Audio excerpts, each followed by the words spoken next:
Assalamualaikum warahmatullahi wabarakatuh. Apa kabar adik-adik semua? Semoga dalam keadaan sehat ya. Selamat datang di channel Denny Plastic and Family bersama Kak Happy. Kali ini Kak Happy akan bercerita tentang kisah-kisah teladan. Jangan lupa untuk dukung channel ini dengan cara like, komen, dan subscribe ya, supaya Kak Happy makin semangat untuk berbagi cerita dan kisah-kisah teladan lainnya. Oke, selamat mendengarkan. Kisah sahabat Nabi bernama Sa'labah yang lupa diri karena telah menjadi seorang yang kaya raya. Siang itu, Rasulullah sedang sholat berjamaah di masjid bersama para sahabat. Di antara sederetan para sahabat yang makmum di belakang Rasulullah, nampak seorang tengah baya yang kusut rambutnya dengan berpakaian lusuh. Ia dikenal sebagai seorang sahabat Rasulullah yang tekun beribadah. Setelah Rasulullah menyelesaikan sholat, sahabat berpakaian lusuh itu segera beranjak pulang tanpa membaca wirid dan berdoa terlebih dahulu. Kemudian Rasulullah pun menegurnya. "Hai Sa'labah, mengapa engkau tergesa-gesa pulang? Tidakkah engkau berdoa terlebih dahulu? Bukankah tergesa-gesa keluar dari masjid adalah kebiasaan orang-orang munafik?" Lalu Sa'labah pun menghentikan langkahnya. Ia sangat malu ditegur oleh Rasulullah. Tetapi apa mau dikata? Terpaksa ia berterus terang kepada Rasulullah. "Wahai Rasulullah, kami hanya memiliki sepasang pakaian untuk sholat. Dan saat ini istriku di rumah belum melaksanakan sholat karena menunggu pakaian yang aku kenakan ini. Pakaian yang hanya sepasang ini kami pergunakan sholat secara bergantian. Kami sangat miskin Rasulullah. Untuk itu, wahai Rasul, jika engkau berkenan, doakanlah kami agar Allah menghilangkan semua kemiskinan kami dan memberi rezeki yang banyak." Lalu Rasulullah pun tersenyum mendengar penuturan Sa'labah, dan beliau berkata, "Sa'labah sahabatku, engkau dapat mensyukuri hartamu yang sedikit itu lebih baik daripada engkau bergelimang harta tetapi engkau menjadi manusia yang kufur." Nasihat Rasulullah pun sedikit menghibur hati Sa'labah, karena sesungguhnya yang ada dalam benaknya adalah ia sudah bosan menjalani hidup yang serba kekurangan. Satu-satunya cara agar cepat menjadi kaya adalah memohon doa kepada Rasulullah, karena doa seorang utusan Allah pasti didengar Allah. Itulah yang selalu menjadi angan-angan Sa'labah. Hingga keesokan harinya, ia kembali menemui Rasulullah dan memohon agar beliau mau mendoakannya supaya menjadi orang kaya. Dan Rasulullah pun kembali menasihati, "Wahai Sa'labah, demi zat diriku berada di tangannya. Seandainya aku memohon kepada Allah agar gunung Uhud menjadi emas, Allah pasti mengabulkan. Tetapi apa yang terjadi jika gunung Uhud benar-benar menjadi emas? Masjid-masjid akan sepi. Semua orang akan sibuk menumpuk kekayaan dari gunung itu, Sa'labah. Aku khawatir jika engkau menjadi orang kaya, engkau akan lupa beribadah kepada Allah." Sa'labah terdiam mendengar nasihat Rasulullah, namun dalam hatinya terkecamuk, tetap ingin menjadi orang kaya raya. "Aku mengerti Rasulullah tidak mau mendoakan karena beliau sayang kepadaku. Beliau khawatir jika aku menjadi orang kaya, aku akan menjadi golongan orang-orang yang kufur. Tetapi aku tidak seburuk itu. Justru dengan kekayaan yang kumiliki, aku akan membela agama ini dengan hartaku," ucap Sa'labah. Akhirnya Sa'labah pulang. Ia merasa malu sekali apabila terus memaksa Rasulullah agar mau mendoakannya. Namun, keesokan harinya, ia tidak kuasa menahan dorongan hatinya untuk segera terbebas dari belenggu kemiskinan yang kian menghimpitnya. Akhirnya Sa'labah menemui Rasulullah. Ia memohon untuk yang ketiga kalinya agar Rasulullah mau mendoakannya. Kali ini Rasulullah tidak bisa menolak keinginan Sa'labah. Beliau mengadahkan tangan ke langit. Ya Allah, limpahkanlah rezekimu kepada Sa'labah. Kemudian Rasulullah memberikan kambing betina yang sedang hamil kepada Sa'labah. Peliharalah kambing ini baik-baik, wahai Sa'labah, pesan Rasulullah. Sa'labah pulang membawa kambing pemberian Rasulullah dengan hati yang berbunga-bunga. Dengan modal kambing serta doa Rasulullah, aku yakin aku akan menjadi orang yang kaya raya, ucap Sa'labah. Hari berganti hari, bulan berganti bulan.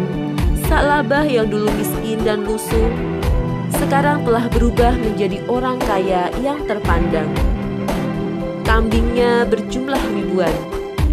Di setiap lembah dan bukit terdapat kambing-kambing Sa'labah.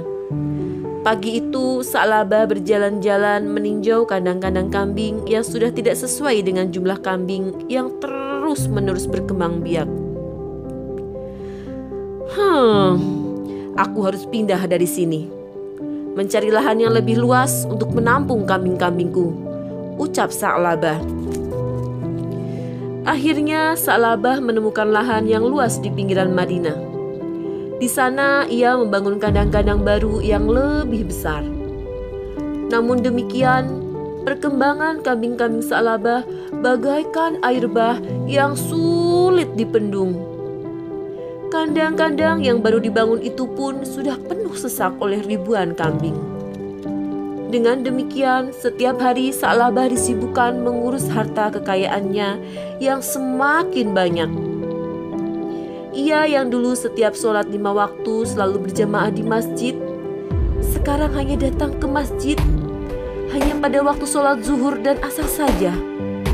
Kini kandang-kandang yang baru dibangun Sa'labah di pinggiran Madinah sudah tidak lagi memenuhi syarat.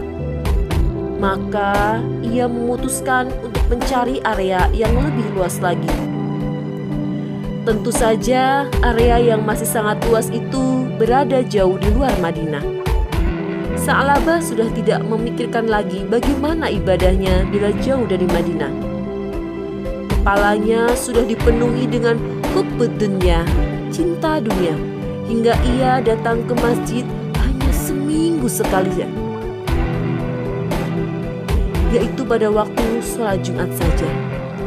Dengan semakin derasnya harta yang mengalir terus-menerus di rumah Sa'labah, kini ia lebih senang tinggal di rumah daripada jauh-jauh datang ke masjid.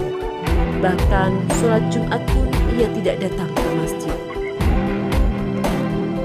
Sampai Rasulullah bertanya-tanya, "Wahai sahabatku, sudah sekian lama Sa'labah tidak kelihatan di masjid.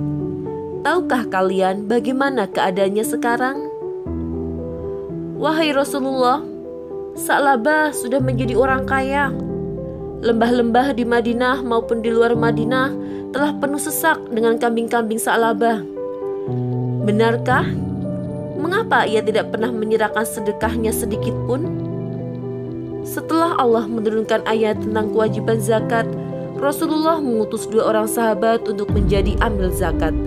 Seluruh umat Islam di Madinah yang hartanya dipandang sudah nisab zakat didatangi. Tak terkecuali Sa'labah pun mendapat giliran.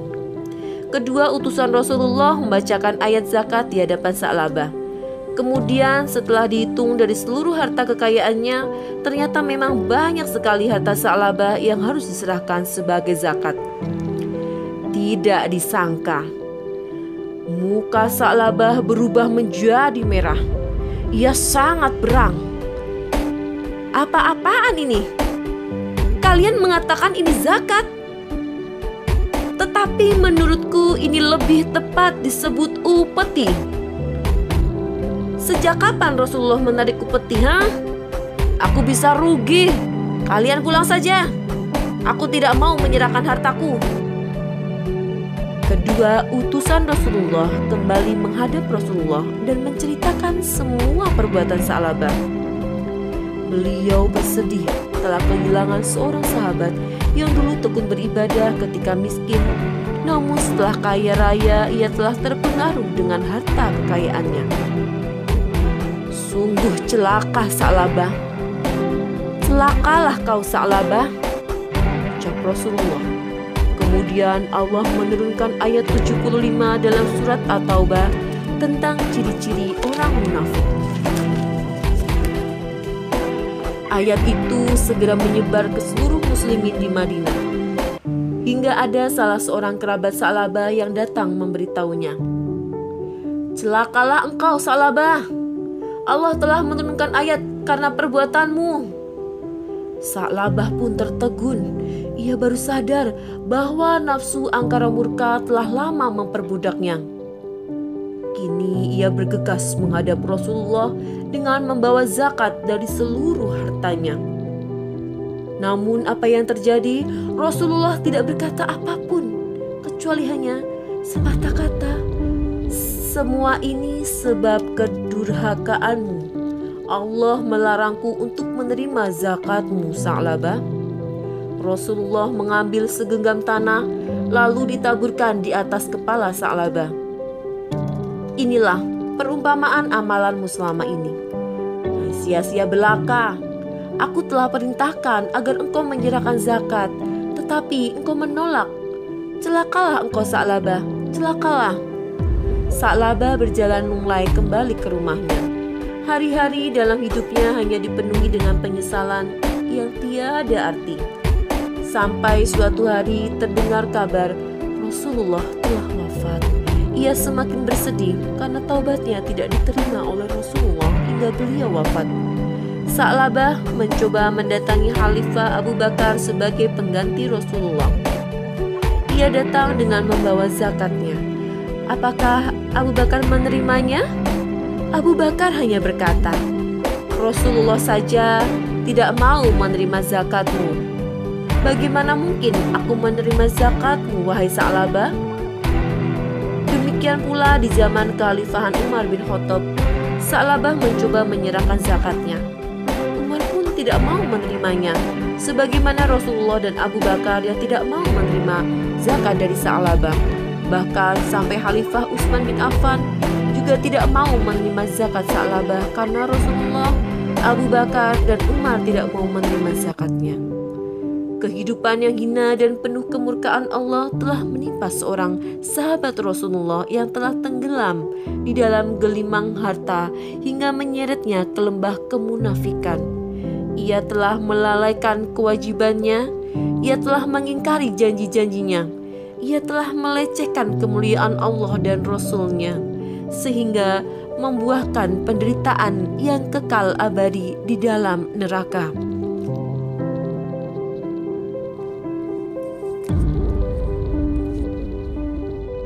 Nah, adik-adik, berdasarkan cerita di atas, kita bisa ambil kesimpulan bahwa ketika Allah memberi rezeki yang lebih kepada kita, maka kita tidak boleh terlalu cinta dunia dan mengesampingkan akhirat. Jadi harus seimbang ya adik-adik. Sekian cerita kisah sahabat Nabi yang bernama Sa'labah. Semoga kita bisa memetik hikmahnya ya adik-adik ya. Sampai ketemu lagi di cerita selanjutnya. Assalamualaikum warahmatullahi wabarakatuh.